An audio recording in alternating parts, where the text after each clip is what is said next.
Hi friends. ఈరోజు మనము 8th class geography first lesson నుంచి మనం క్వశ్చన్స్ అలాగే ఎక్స్ప్లెనేషన్స్ అన్నవి తెలుసుకుందాము. సో ఫస్ట్ లెసన్ మనకి రిసోర్సెస్ అనమాట. సో ఫస్ట్ మనం అసలు రిసోర్సెస్ అంటే ఏంటి, వనరు అంటే ఏంటి అన్న దగ్గర నుంచి మనం తెలుసుకుందాము. So first, what is a resource? వనరు అనగానేమి? Anything that can be used to satisfy a need is a resource. మనకున్న అవసరాలు తీర్చుకోవడానికి మనం వేటినైతే కనుక ఉపయోగిస్తూ ఉంటామో, వాటిని ఉపయోగించి మనం సాటిస్ఫై అవుతూ ఉంటాము, వాటిని మనము రిసోర్సెస్గా చెబుతూ ఉంటాము అని. Next, what is utility or usability? మరి యూటిలిటీ అంటే ఏంటి? So utility or usability is what makes an object or substance a resource. So ఒక ఆబ్జెక్ట్ కానీ సబ్స్టెన్స్ని కానీ మనము ఉపయోగించుకోవడాన్ని మనం రిసోర్సెస్గా, అంటే అది మనల్ని సాటిస్ఫై చేస్తూ ఉంటుంది కాబట్టి దానిని మనము రిసోర్స్ అని పిలుస్తూ ఉంటాము. నెక్స్ట్ వచ్చేసరికి మనకి what is human resource development? So మరి హ్యూమన్ రిసోర్స్ డెవలప్మెంట్ అంటే ఏంటి? అంటే మనిషి కూడా ఒక రిసోర్స్ కదా. మనకి టైప్స్ ఆఫ్ రిసోర్సెస్లో natural resources, human resources, human development resources అని చెప్పేసి ఉన్నాయి కదా. అలాగే ఇక్కడ మనకు వచ్చేసి హ్యూమన్ రిసోర్స్ డెవలప్మెంట్ అంటే ఏంటి? So improving the quality of people's skills so that they are able to create more resource development.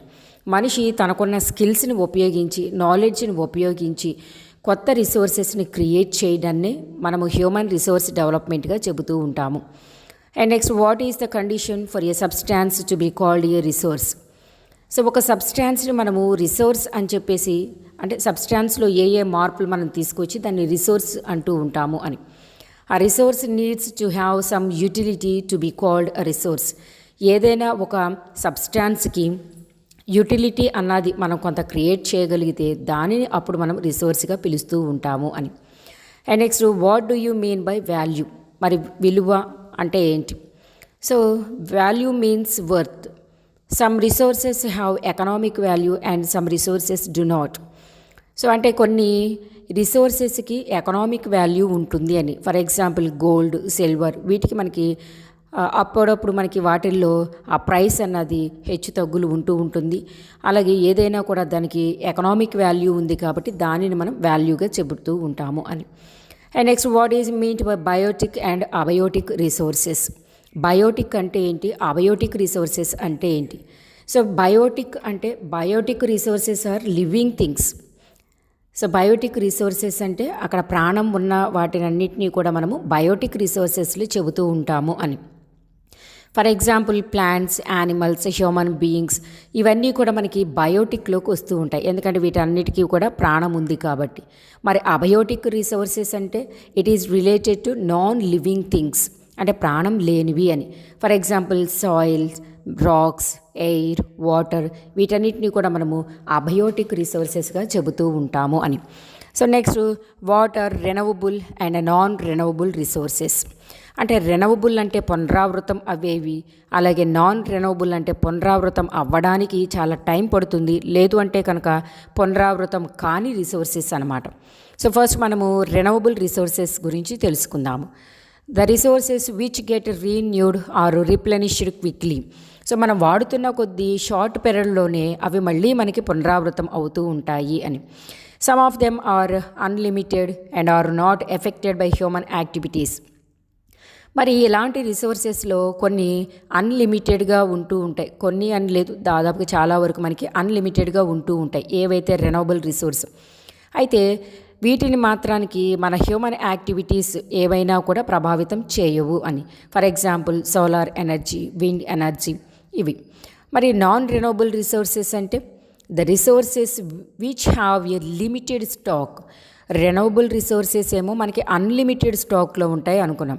మరి నాన్ రెనవబుల్ రిసోర్సెస్ అనేవి లిమిటెడ్ స్టాక్ అనమాట, మనకి తక్కువగా అవసరానికి తగ్గట్టుగా ఉపయోగించుకోవడానికి కొన్నే ఉంటాయి.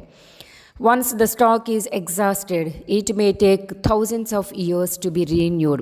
ఒకవేళ మనం కనుక మన అవసరానికి మించి వాటిని ఉపయోగించేస్తూ ఉంటాం కదా కొన్నిసార్లు, మళ్ళీ అవి మనకు కావాలి, పునరావృతం అవ్వాలి అంటే చాలా సంవత్సరాలు పడుతుందన్నమాట, వేల సంవత్సరాలు పడుతుంది కూడా కొన్నిసార్లు. For example coal, petroleum and natural gas ఇవన్నీ కూడా మనకి లిమిటెడ్ స్టాక్లో లభిస్తూ ఉంటాయి. అందుకని వీటిని మనం నాన్ రెన్యూవబుల్ రిసోర్సెస్గా చెబుతూ ఉంటాము. అండ్ నెక్స్ట్ మనము వాట్ ఈజ్ రీసైక్లింగ్. రీసైక్లింగ్ అంటే ఏంటి?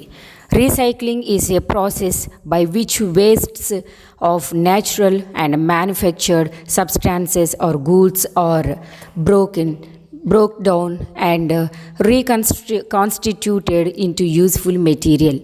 అంటే ఏంటి, ఒకసారి కనుక మనం ఉపయోగించి వేస్ట్గా పడేస్తూ ఉంటాం కదా, ఆ మెటీరియల్ మొత్తాన్ని కూడా మనము మళ్ళీ దాంట్లో కాస్త మోడిఫికేషన్ చేసుకొని మళ్ళీ మనం ఉపయోగించుకోవడానికి వీలుగా తయారు చేయడాన్ని రీసైక్లింగ్ అంటూ ఉంటాము అని. And next what is resource conservation. So వనరుల సంరక్షణ అంటే ఏంటి? Using resources carefully and giving them time to get renewed is called resource conservation. Once మనం ఉపయోగించుకోవాలి. ఎలా ఉపయోగించాలి? కేర్ఫుల్గా ఉపయోగించుకోవాలి. అంటే మనం మన అవసరాలకు తగ్గట్టుగా ఉపయోగించుకుంటూ మనము ఫ్యూచర్ జనరేషన్స్కి కూడా మనం వాటిని అందించగలగాలి. అప్పుడే మనము వాటిని సంరక్షించినట్టు లెక్క కదా. సో యూజింగ్ రిసోర్సెస్ కేర్ఫుల్లీ, ఆ వనరులను మనం కేర్ఫుల్గా ఉపయోగించుకుంటూ and giving them time to get renewed, అవి మళ్ళీ పునరావృతం అవ్వడానికి వాటికి సఫిషియెంట్గా టైం ఇస్తే కనుక అవి పునరావృతం అవుతాయి. కాబట్టి వాటిని మనం రిసోర్స్ కన్జర్వేషన్ అంటూ ఉంటాం. And next what is sustainable development. సుస్థిర అభివృద్ధి అంటే ఏంటి? Balancing the needs to use resources అంటే ఏంటి? మనకున్న అవసరాలని మనం బ్యాలెన్స్ చేసుకోవాలి.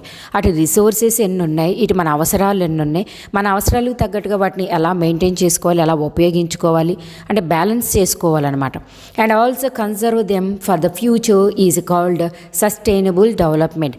మనం మన అవసరాలకు తగ్గట్టుగా ఉపయోగించుకుంటూ ఫ్యూచర్ జనరేషన్స్కి కూడా మనం అవసరానికి తగ్గట్టుగా అందించగలిగినప్పుడు అది మనకి సుస్థిర అభివృద్ధికి దారితీస్తుంది అని.